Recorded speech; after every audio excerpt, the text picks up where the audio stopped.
Welcome to all of you students on the channel Physics IQ. On this channel, we are going to start the new lecture of series based on the 11th physics. In this lecture of series, we will discuss all the chapters related with the 11th physics, and we will also take the each and every concept in every chapter. Okay, so I am going to start our first chapter, which is the vectors. So in vectors, I am going to first of all to discuss with you about the scalars. What is the scalar? Okay, so scalar क्या होता है? तो यहाँ पर अगर आपको बताऊँ तो इसका स्टेटमेंट कुछ इस तरीके से है कि the physical quantity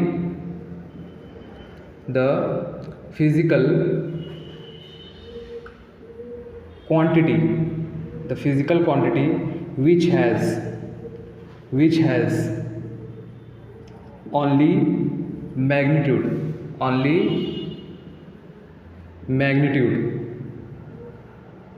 is called as the what? Scalar quantity. तो इसके एग्जाम्पल्स क्या क्या हो सकते हैं उसको हम लोग देख लेते हैं. फॉर एग्जाम्पल इसके एग्जाम्पल हो सकते हैं जैसे कि mass, distance, speed, time, etc. These are the common examples of the scalar quantity. तो स्केलर क्वांटिटी जो है क्या हो सकती है? आपकी मास हो सकती है, डिस्टेंस हो सकती है, स्पीड हो सकती है और टाइम हो सकता है. ठीक है ना. तो ये सारे के सारे क्या हैं? एक स्केलर क्वांटिटी है. ठीक है. अभी हमको अगर स्केलर क्वांटिटी को अच्छे से अंडरस्टैंड करना है तो इसके लिए मैं आपको एक एग्जांपल देता हूँ जिसके थ्रू हम लोग समझ सकते हैं कि what is the scalar quantity. तो देखो यहाँ पर एक व्हीकल है. क्या है? एक व्हीकल है. ठीक है. और अगर मैं इसको बोलूँ कि इसको 60 किलोमीटर्स क्या करना है, इसको 60 किलोमीटर्स इसको डिस्टेंस कवर करना है. क्या करना है? इसको डिस्टेंस कवर करना है. कितना डिस्टेंस? 60 किलोमीटर्स का इसको क्या करना है? डिस्टेंस कवर करना है. तो देखो इसके पास में सपोज 4 डायरेक्शंस है. ठीक है ना. ये पहला वाला डायरेक्शन है ईस्ट वाला. ठीक है. ये वाला डायरेक्शन वेस्ट है. ओके. ये वाला डायरेक्शन कौन सा है? नॉर्थ. और ये वाला क्या है? साउथ. ठीक है. तो इस व्हीकल के पास में ऑप्शंस हैं कि किसी भी डायरेक्शन में जा सकता है. यहाँ पर आपको केवल क्या बोला हुआ है कि यहाँ पर आपको केवल ये बताया हुआ है कि इस व्हीकल को क्या होना है? 60 किलोमीटर्स मूव होना है. तो किसी भी डायरेक्शन में जा सकता है. ईस्ट डायरेक्शन में जा सकता है, नॉर्थ में जा सकता है, वेस्ट में जा सकता है और साउथ में जा सकता है. किसी भी डायरेक्शन में ये जा सकता है. ठीक है ना. तो यहाँ पर आप देखोगे कि केवल और केवल यहाँ पे आपको 60 किलोमीटर्स दिया हुआ है. आपको डायरेक्शन स्पेसिफाइड नहीं है. यहाँ पर केवल आपको क्या दिया हुआ है? मैग्नीट्यूड स्पेसिफाइड है. तो इसमें अगर आप ये देखोगे तो 60 आपको क्या बता रहा है? मल्टीपल और न्यूमेरिकल वैल्यू. ओके. और ये जो ये है किलोमीटर्स, ये आपको क्या है? This is the standard unit of length. तो यहाँ पर आप देखोगे कि ये जो है ये टोटल क्वांटिटी मिलकर क्या बन रही है? एक मैग्नीट्यूड बन रही है. क्या बन रही है? एक मैग्नीट्यूड. ठीक है. तो मैग्नीट्यूड है केवल यहाँ पर जो कि न्यूमेरिकल वैल्यू और स्टैंडर्ड यूनिट ऑफ लेंथ से मिलकर बना हुआ है. तो ये एक टाइप का एक मैग्नीट्यूड हो गया जो कि आपको दिया हुआ है. ओके. तो ये इस व्हीकल को अगर किसी भी डायरेक्शन में जाना है, सपोज ये इस डायरेक्शन में जाना चाहता है तो इसको 60 किलोमीटर्स ही जाना है. कितना जाना है? 60 किलोमीटर्स. अगर इसको नॉर्थ में जाना है, अगर ये इस डायरेक्शन में ना जा करके नॉर्थ में जाना चाहता है तो इसको कितना जाना है? 60 किलोमीटर्स ही जाना है. वेस्ट में जाना है तो इसको 60 किलोमीटर्स ही जाना है. साउथ में जाना है तो इसको 60 किलोमीटर्स ही जाना है. तो ऐसी क्वांटिटी जहाँ पर आपको डायरेक्शन का पता न लगे, केवल और केवल मैग्नीट्यूड अगर आपको गिवन हो, तो ऐसी क्वांटिटी को हम लोग क्या बोलते हैं? Scalar quantity. So this is a very simple example. You can understand this. what is the scalar now. So next one is we are going to understand about the what is the vectors. Okay,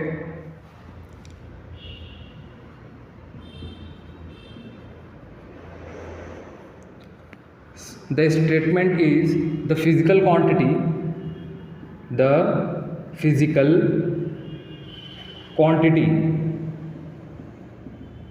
which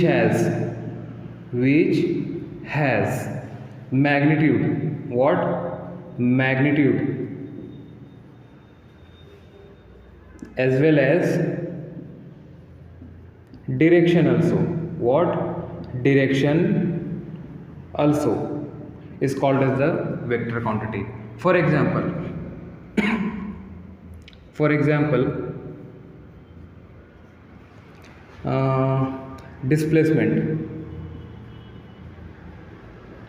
displacement, velocity,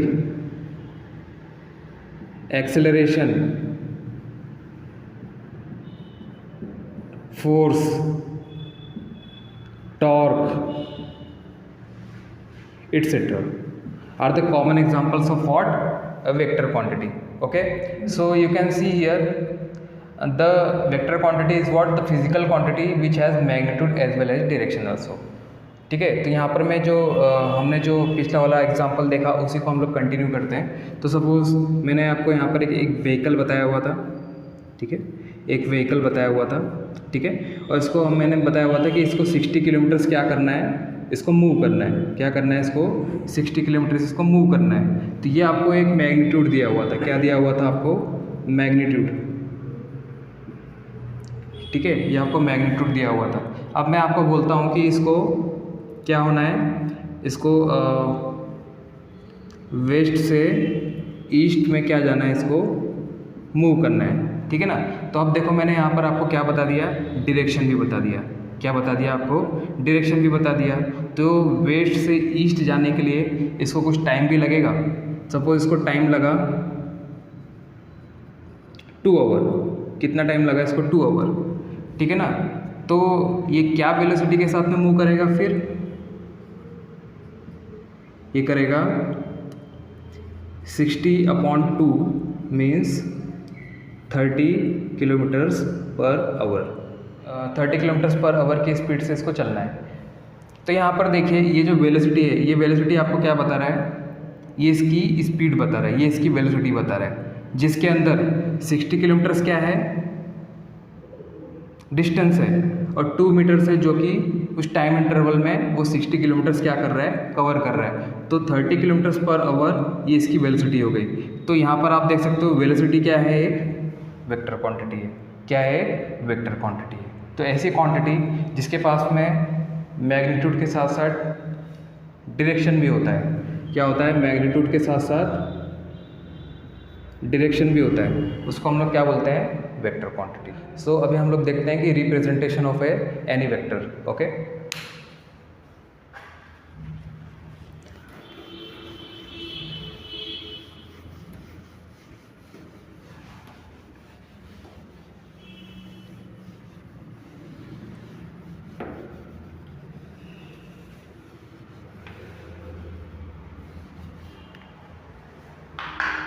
so how can we represent the any vector?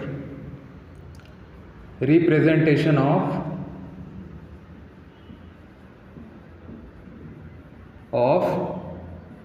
Vectors. तो मुझे यहाँ पे सबसे पहले क्या लेना पड़ेगा? एक मैं लेंथ सेगमेंट लेता हूँ, ठीक है ना, लाइन सेगमेंट लेता हूँ। क्या लेता हूँ? लाइन सेगमेंट, ठीक है। एक लाइन सेगमेंट लेता हूँ मैं। तो यहाँ पर जो है लाइन सेगमेंट, सपोज ये पॉइंट ए है, ठीक है, ये पॉइंट है बी, ठीक है, ये यहाँ से यहाँ तक का क्या हो गया? ये लाइन सेगमेंट हो गया। क्या हो गया? लाइन सेगमेंट हो गया, ठीक है ना। सपोज इस लाइन सेगमेंट का जो लेंथ है कितना है? Suppose x metre. कितना है? x मीटर है, ठीक है। So it may be anything, x metre, 2 metres, 10 metres, you can take any value of x। Okay, तो ये आपका क्या हो गया? ए बी का लेंथ कितना हो गया? लेंथ ऑफ ए बी कितना हो गया? x metres. कितना हो गया? x मीटर, ठीक है। अब ये तो मैग्नीट्यूड हो गया, ये क्या हो गया? ए बी का लेंथ हो गया, मतलब मैग्नीट्यूड हो गया। लेकिन अब मैं क्या करता हूँ यहाँ पर, एक इसके एक टर्मिनल पे क्या बनाता हूँ, एक ऐसा हेड का स्ट्रक्चर बना देता हूँ। क्या बना देता हूँ? स्ट्रक्चर बना देता हूँ, ठीक है ना। तो यहाँ पर अभी आप देख सकते हो कि ये एक एरो हो गया है। क्या हो गया है? एरो हो गया है, जिसके पास में मैग्नीट्यूड तो है ही है, लेकिन डायरेक्शन भी है। कहाँ से कहाँ? ए से बी, ए से बी, ठीक है। तो यहाँ पर आप देखोगे कि अब इसको हम लोग कैसे लिखेंगे? इसको हम लोग लिखेंगे ए बी, यह वेक्टर क्वांटिटी हो गई है क्योंकि इसके पास में मैग्नीट्यूड तो है ही है, ऊपर से इसके पास डायरेक्शन भी है, ए से बी इसके पास में डायरेक्शन भी है। तो हमको इसको कैसे लिखना पड़ेगा? इसके ओवर द हेड हमको क्या बनाना पड़ेगा? एरो बनाना पड़ेगा। तो अब ये क्या हो गया? एक वेक्टर क्वांटिटी हो गई। क्या हो गई? ये एक वेक्टर क्वांटिटी हो गई, ठीक है ना, ए बी, ठीक है। इसको किसी किसी बुक्स में इसको बोल्ड लेटर्स में भी लिखा हुआ होता है। कौन से लेटर्स में? बोल्ड लेटर्स में। तो देखो इसको ऐसे भी लिखा हुआ रहता है, बोल्ड लेटर्स में।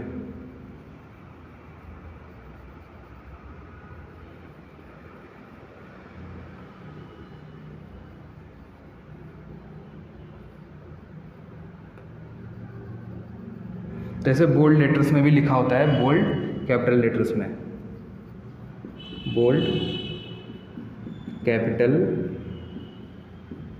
लेटर और small letter, what? Small letter में भी ये लिखा हुआ होता है। तो आप किसी किसी बुक्स में देखते हो इस तरीके से लिखा हुआ होता है, vector A B, A B के ऊपर एरो दिया हुआ रहता है जिसको हम लोग वेक्टर बोलते हैं, और किसी किसी में बोल्ड लेटर्स में भी दिया हुआ रहता है, इसमें भी कैपिटल और स्मॉल लेटर, ओके।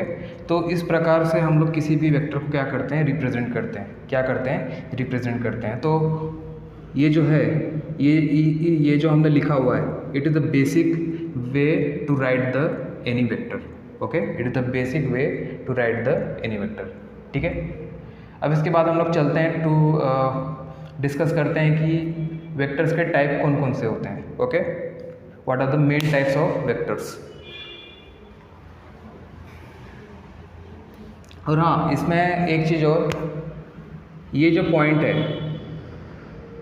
ठीक है ना, this is the starting point, what?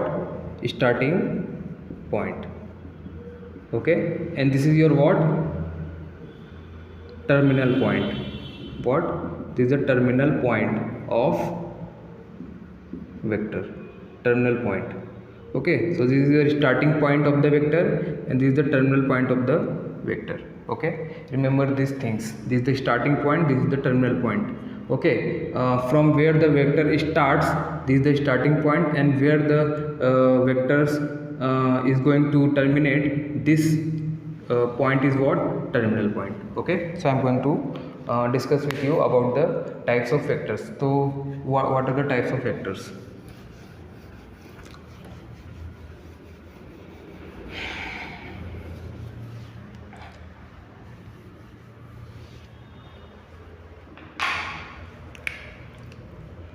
So what are the types of vector?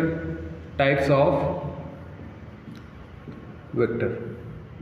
So there are two types of vectors mainly. First one is what? Polar vector.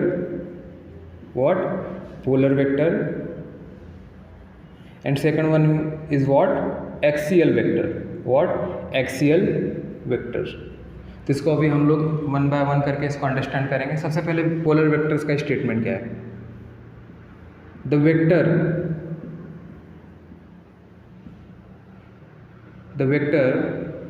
has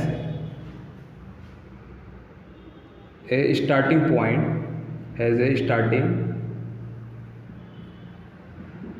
point, okay. एक ऐसा vector जिसके पास में एक starting point होता है, जिसको कि हम लोग क्या बोलते हैं? Polar vectors. What is the axial vector? The vector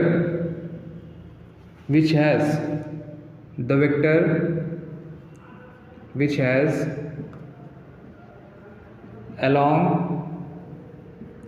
the axis of rotation, what? Axis of rotation is called as the what? Axial vector, okay. तो इसको हम लोग अंडरस्टैंड करते हैं सबसे पहले, what is the polar vector, okay. तो what is the polar vector? जैसे कि मैंने एक ये वेक्टर बनाया, जैसे कि ये एक पॉइंट ए है, यहाँ से स्टार्ट हो रहा है वेक्टर और पॉइंट बी तक जा रहा है, ठीक है ना। तो इसको हम लोग कैसे लिखते हैं, वेक्टर ए बी। तो यहाँ पर आप देखोगे कि ये जो है पॉइंट ए क्या है, ये इसका स्टार्टिंग पॉइंट है। क्या है ये, स्टार्टिंग पॉइंट है। तो ऐसे वेक्टर जिसका स्टार्टिंग पॉइंट होता है, जो कि किसी एक पॉइंट से स्टार्ट होते हैं और दूसरे पॉइंट पे जाकर टर्मिनेट होते हैं, ऐसे वेक्टर को हम लोग क्या बोलते हैं, पोलर वेक्टर्स। ओके, क्या बोलते हैं इसको, पोलर वेक्टर्स। इसके बाद में देखते हैं कि एक्सियल वेक्टर क्या होता है। तो देखो एक्सियल वेक्टर क्या होता है, suppose I am taking a disc. मैंने क्या लिया, यहाँ पर एक डिस्क लिया। क्या लिया, ये मैंने डिस्क ले लिया।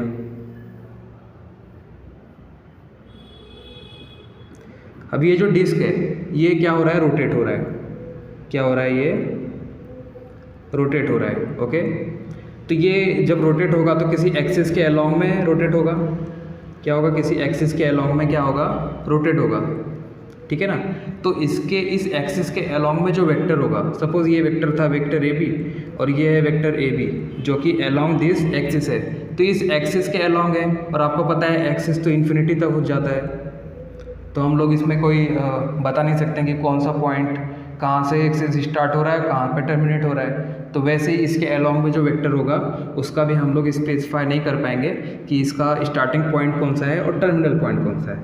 ओके, तो इस टाइप के जो वेक्टर्स होते हैं जो कि वे एक्सिस के अलोंग में होते हैं, उसको हम लोग क्या बोलते हैं, एक्सियल वेक्टर। क्या बोलते हैं इसको, एक्सियल वेक्टर, ठीक है। अब हम लोग देखेंगे कि what are the types of polar vectors. तो अभी इस लेक्चर में हम लोग केवल टाइप्स देखेंगे, फिर नेक्स्ट लेक्चर में हम लोग ईच एंड एवरी टाइप को क्या करेंगे, डिस्कस करेंगे। ओके, तो पहले हम लोग देख लेते हैं कि पोलर वेक्टर्स के टाइप्स कौन कौन से हैं।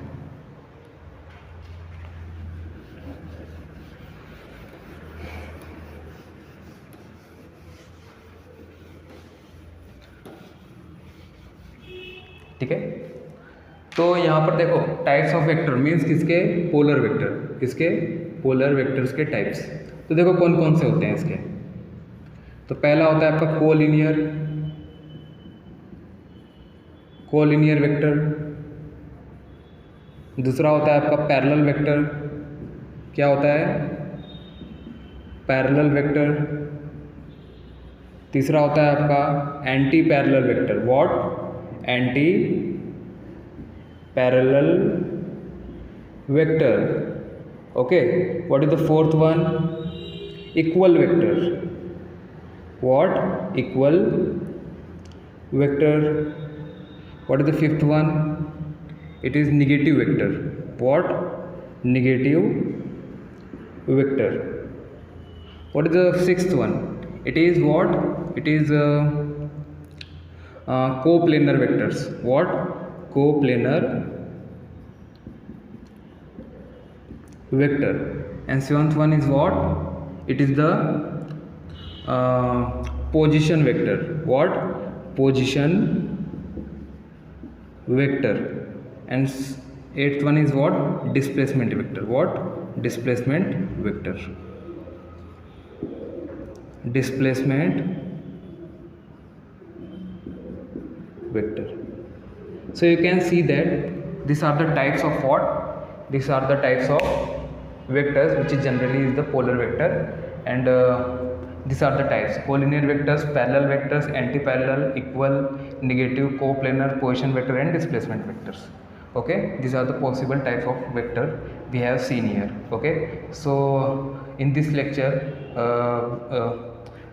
we have discussed what is the scalar, what is the vector, what is the representation of vectors, what are the types of vectors. Okay, what is the polar vectors, what is the axial vectors. Okay, these are the topics we have covered in this lecture. In next lecture we will discuss this type of vectors in detail. Okay, so I am going to quit this class here. Thank you.